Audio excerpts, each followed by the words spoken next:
the handles at Drop the Disorder and at Clin Psycholucy. Wesley, thank you for putting them in the chat room. That's great. So if you're on Twitter, please feel free to add your comments to any of the festival-related posts on the Facebook group, Drop the Disorder. If you're in the group, please feel free to join the group. If you aren't in there, we'll pop the link into the chat room. So please help us to get the messages that challenges the pathologizing of emotional distress out there as much as possible on all the social media platforms.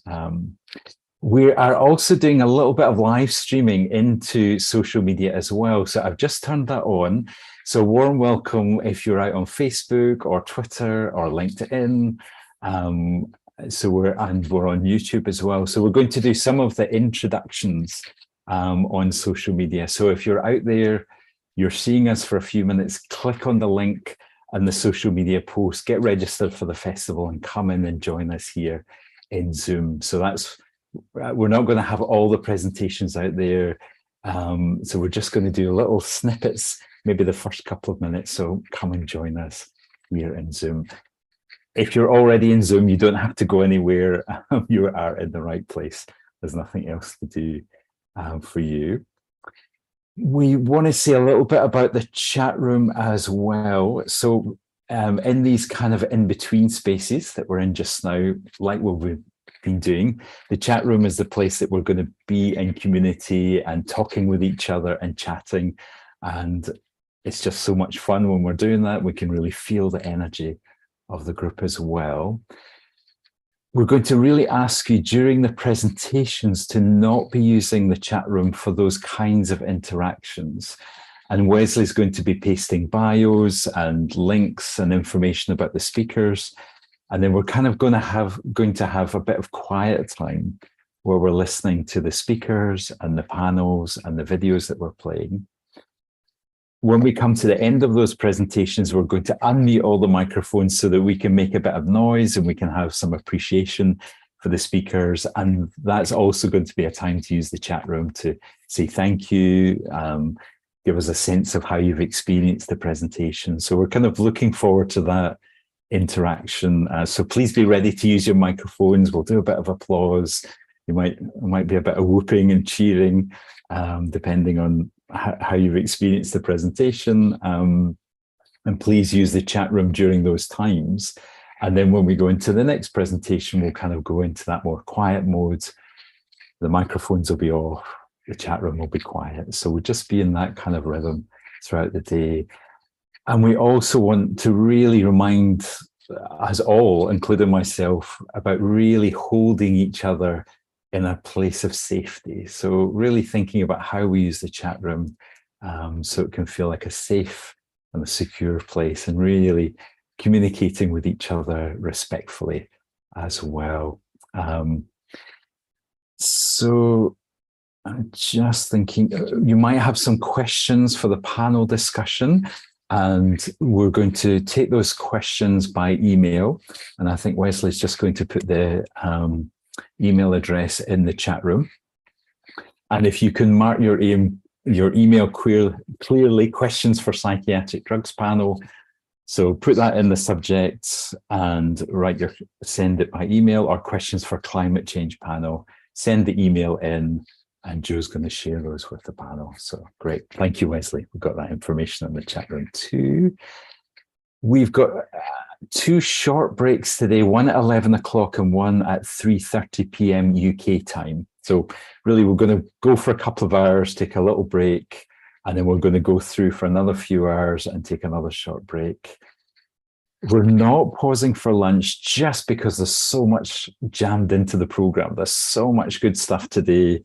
So we're just going to keep trucking throughout the day. That doesn't mean that you need to be in front of the screen all day, of course. So we just want to be really clear that we'd like you to take some breaks, step away from the screen.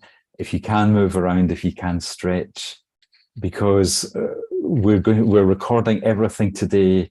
Joe's going to be in touch as soon as we've got the recordings ready, which is hopefully going to be early next week. So anything that you need to pause for a bathroom break, definitely need to take bathroom breaks, a cup of break, have a coffee or a cup of tea. You might need to go for a walk, take your lunch, take your evening meal, whatever it is, depending where you are in the world. Please take those breaks and don't worry about missing something, because we are recording and you will get access to that. Thank you, Wesley, also for the program, and you can see those breaks in there too. Okay, so wow, it's taken me a long time to get through all that. Thank you, everyone, for your patience and kind of listening to all the housekeeping and how the day is going to go. We'll give you reminders of that during the day. Wesley and I are going to be here to take care of you and make sure everything is just running smoothly. So, okay, well, let's get started. It's my privilege to introduce Jo Watson. So, Jo, I'm going to read your bio and then we're going to go to you as we're getting started on the day. So Jo Watson is a psychotherapist, a trainer, and activist. Her activism is motivated by a belief that emotional distress is caused by what is experienced and largely rooted in social factors. Jo founded the Facebook group Drop the Disorder. She's part of the MAD in the UK team and editor of Drop the Disorder, challenging the culture of psychiatric diagnosis, from PCCS Books, and we are the Changemakers, poems supporting Drop the Disorder. And just a quick side note, we do have a discount code from PCCS Books. So if you don't have those books, definitely click through to the website and we'll be sharing that discount code as well. And Jo is co-founder of AD4E along with Lucy and can be found on Twitter at Drop the Disorder. And Jo has been working day and night for the last few weeks to get this whole day together. So thank you, Jo, for all the hard work that you've put in, and over to you for your introductions. Well, thank you, John, and thank you for your hard work as well, and Wesley and all the team there at Online Events. We absolutely, quite literally, couldn't do it without you. And hi, everyone. Thank you so much for joining us today. Now, this is our third AD4E Online Festival. It's so good to see you all. It's always so good to see so many familiar names and faces, really lovely. But also, I'm really noticing this year so many new people too. So for lots of people, this is your first AD4E event, so massive welcome to you. And I'm guessing there'll be many and varied reasons as to why you've chosen to join us today. But I'm assuming, I think it's logical to assume that one of those reasons might be that you're dissatisfied and concerned about, unsettled with a culture that is so quick to label and attempt to fix things medically, rather than being open to hearing and responding to the real life stuff that, you know, we all know causes so much emotional distress.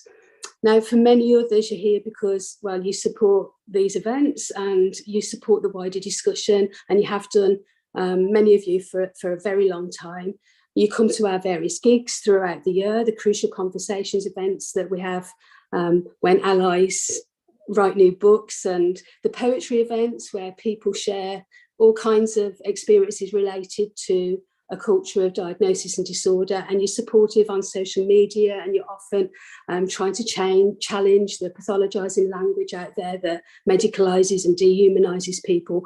And of course, many of you would have also been at our live events that we did around the country from 2016 to 2020, the early part of 2020. And your support is so valued, and all of your efforts that we know are happening day in, day out in your organisations, in your communities, in your lives generally, to challenge the mainstream narrative. It's all really valued by us and many, many more people, I'm sure. Now, 2 years ago, when we did our first online festival in lockdown, after spending the 4 years before it travelling around, we didn't, to be fair, think then at that point that we'd still be doing them 2 years on, especially when it was like possible to travel and be with people again. But the truth is, although we really miss seeing people in the flesh, we have to acknowledge that the situation has delivered some massive tangible advantages, and they're definitely worth kind of noting and celebrating, really, because our contributors today come from 4 different continents, and our participants come from more than 18 different countries. So it really is a global event, and that's so important because the medicalising and pathologising of people's pain is obviously a global problem, and it's a global problem that has massive impact on people's lives because labels so often define and control people's lives, often for their whole lives. As many of you will know, the name of the event, A Disorder for Everyone, is a kind of sarcastic statement really about the fact that the DSM, the Diagnostic and Statistical Manual of Mental Disorders, has medicalised human experiences and human distress to such an extent that we all can relate to one set of diagnostic criteria or another if we care to look. So there really is a disorder for everyone. Now, the events are inspired by Lucy Johnston's book, A Straight Talking Introduction to Psychiatric Diagnosis, which I read probably about 6-7 years ago now, at a particularly low point for me when I was frustrated and despairing with what I saw as the mass medicating and pathologising of people's pain. I was witnessing it both in my personal and professional life on a daily basis. Lucy's book gave me some hope, validation, ideas from the start of AD4E, and I very much wanted the core messages of that book to be part of the events. So the core messages of Lucy's book are very, very simple, very difficult also to imagine anybody disagreeing with them, in my view. They are that people should have a choice about how they understand their own distress. They should not have to accept diagnostic explanations, and there may be other ways of making sense of distress. Now, along the AD4E way, so to speak, many other key messages have been added to the energy of our events, like Pete Sanders' words: we live in a world where psychiatric diagnosis is assumed to be logical, scientifically sensible and truthful. This is the air we breathe. So we talk about that a lot, the fact that it's just so everywhere, so intrinsic, so part of society. Also, a quote that is really key to what we're talking about here is one that Jackie Dillon and Eleanor Longden made popular, and that is: the main question shouldn't be what's wrong with you, but what happened to you. And not forgetting, of course, our very favourite, or one of our favourite psychiatrists, Sami Tamimi, his words that are very much part of the AD4E agenda. Sami said, psychiatric diagnosis is subjective opinion masquerading as fact. There's no blood test, there's no brain scan. Basically, it's my opinion against yours. And that's the truth. There is no scientific evidence behind psychiatric diagnosis, whereas there's a mountain of evidence that links what has been experienced to emotional distress. So A Disorder for Everyone is challenging psychiatric diagnosis and the assumption that emotional distress can be explained medically and biologically. And it really is important to stress that we are not saying that any of this distress that is typically associated with diagnostic categories doesn't exist, because of course it does.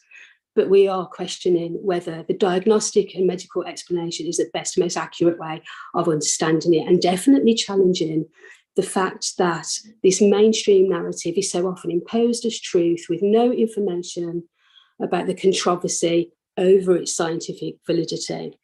Obviously, Lucy and other speakers today are going to be talking about this in much more detail, so I'm going to leave that detail to them.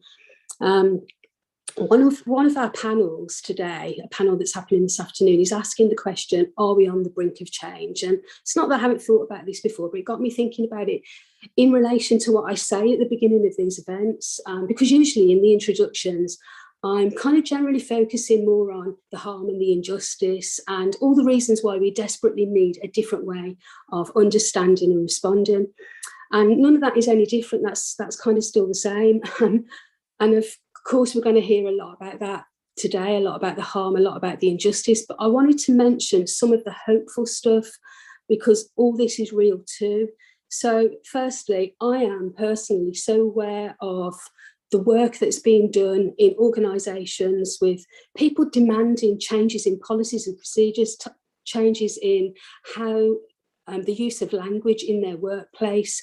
They are, refusing to collude with the language, the medicalised language of psychiatry. And I'm also aware of lots of people who teach on counselling courses in the UK. I'm not so familiar with other countries, but in the UK, I'm familiar with people who are teaching, and or they're responsible for training programs in the UK, and they're very consciously, proactively kind of making amendments, adding particular books to the reading lists, encouraging students to attend events like this and check out the AD4RE website, YouTube channel, that kind of stuff, and learn more about the debate. So very aware that that is going on a lot. Also, I'm encouraged by the amount of inquiries that I get all the time, asking for recommendations for overtly non-pathologising therapists and supervisors. So people, not just wanting somebody who might be mildly sympathetic to this argument, but somebody who genuinely feels that injustice, understands the harm that imposing labels on people causes to individuals, to communities, to culture generally. Same goes for training. More and more organisations are asking for non-pathologising training. The CPD workshops that we have been offering at AD4RE since earlier this year are really popular. It's so encouraging. We're having to repeat workshops all over the place. So the evidence is that people are wanting to learn about stuff. They're wanting to learn about dissociation, hearing voices, abuse and trauma, problems with food and use of substances, all of that stuff people want to learn about. In spaces that aren't pathologising and spaces that are committed to not colluding with the narrative of disorder. And mostly I'm just always inspired every day and encouraged by individuals who sometimes after years of living with a label that they have been given, often without anybody ever asking, what was your life like or what happened, have started to understand their distress and their problems differently, and they're reclaiming their own stories within social contexts where they often find that they can make the most sense of those stories and that distress. So I wanted to say all of that hopeful stuff because it's so important that we connect, I think, with that as well as the really difficult stuff. Now, you lot are definitely in for an informative and an inspiring day today. It will be impossible for that to not be the case because all the contributors are incredible and inspiring people. And they all, without exception, are working so hard on so many different levels to make changes to how we understand emotional distress and changes to challenge medical model thinking. And I am full of admiration for all of them and deeply grateful for all of their efforts. And as a result of their commitment, these people and other allies out there, there are some really tangible things to celebrate, much more than I can actually mention here. But I just want to mention a few. So the Power Threat Meaning Framework that offers an alternative way of understanding distress that takes into account social context is in the process of being translated into 7 different languages, including Korean, Japanese, Spanish, Norwegian and Danish, which is absolutely amazing. And Lucy and her colleagues, Power Threat Meaning Framework colleagues, continue to work really hard to promote it globally. And I think that is worth celebrating. The ECT campaigners that we heard from in detail last year at last year's festival continue to work really hard and make progress. They've had recent kind of media coverage criticising the practice of ECT. And as a result of all their hard work, that coverage has been in the Sunday Times, the Independent, Cosmopolitan, Metro. They've been on Women's Hour. That is definitely worth celebrating. AD4RE speakers and allies have featured several times on Sky News. They've had articles published in The Guardian. They've been interviewed in The Times. That's definitely worth celebrating. And perhaps most importantly, or most significantly of all, AD4RE speaker and supporter, Professor Joanna Moncrieff, who'll be here later on a panel, along with her colleague, Mark Horowitz, released their scientific review Exploding the Myth of Chemical Imbalance, which was leading news on radio, TV, print media all over the world, finally putting one of the most powerful and long-standing lies of psychiatry to rest. That is definitely worth celebrating. And well done and thank you to Joanna and Mark.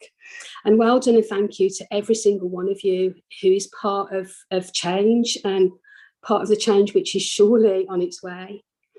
So in usual AD4E style, we're going to start by playing Dr. Sana Ahsan's poem, Decolonising Distress, which I think John has got lined up and ready to go. And the reason we play this is because it just sets the tone for the day really quite perfectly. So thanks for listening, everyone, and hope you enjoy the poem, and I hope you enjoy the whole day.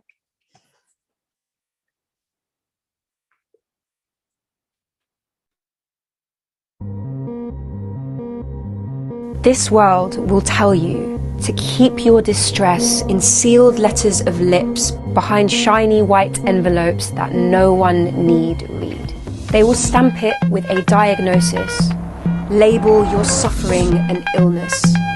They will call it depression, while you call it the natural effect of oppression. They will feed you pills to cure social ills, medicate injustice. They will name the imbalance of power in society a chemical imbalance in your brain. They will refuse to understand the causes of your pain. They will attempt to colonize the earth of your mind with language your mother tongue cannot swallow, and you will be lost in translation, searching for Urdu subtitles so that your grandmother might understand. As they offer terms like anxiety disorder and post-traumatic stress disorder, and you will wonder what this apparently ordered way of living is. A filing away of feelings into categories of cabinets that cannot be contained. But you must remember that this feeling is not a sickness. But you must remember that they once called homosexuality an illness of the mind.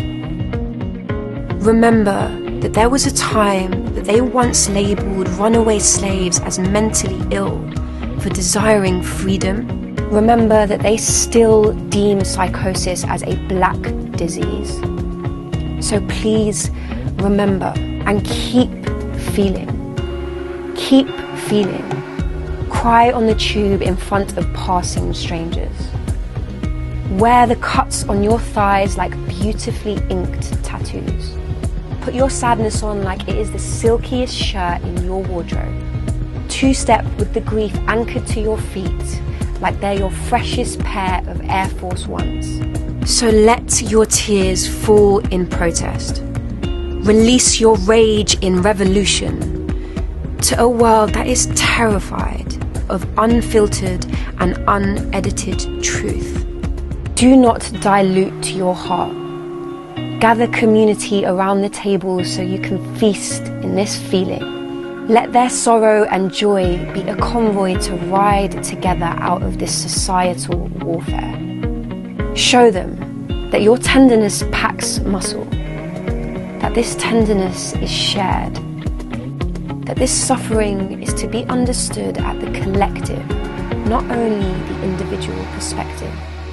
There is healing to be found in our community. Phenomenal woman, I am in love with your tenderness. I am in love with our tenderness. So please, stay tender. Stay tender.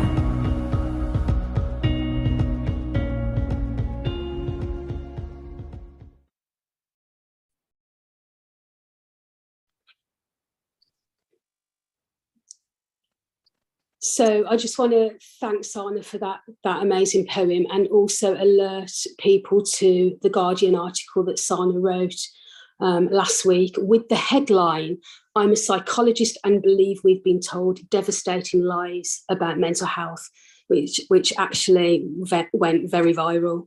And so, my picture's frozen. I don't know whether you can hear me.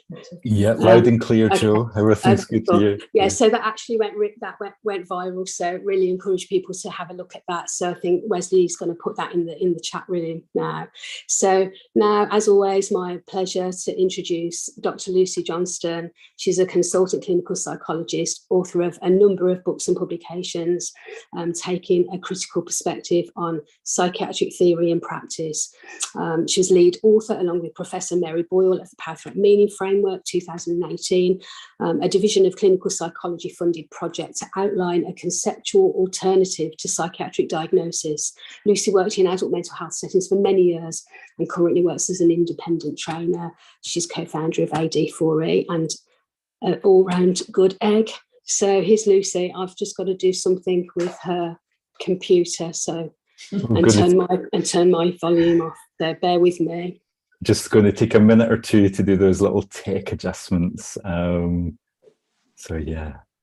Oh, and it's really nice, Lucy and Joe, you're in the same location today, so it's lovely to have you together. And yeah.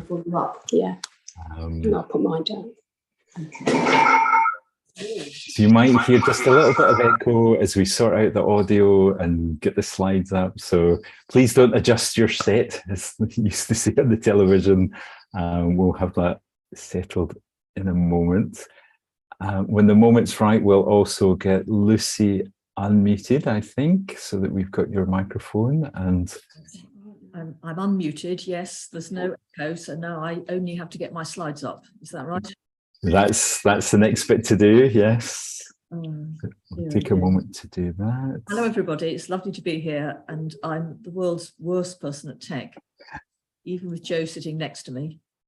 I'm not convinced I can do it now. Can you see slides? Can you see it looks great. Everything is perfect, Lucy. We can hear you, we can see your slides, so yeah, it's working well. Very surprising, but and I think I was going to give you a 5-minute warning. No, I don't think you're going to need it, Lucy, but if that's all right with you, I'll interrupt you and just fine. I won't go over time. Lovely to be here. Thank you, Joe, for the introduction. Joe's just hastily leaving the room so we don't get some kind of horrible echo.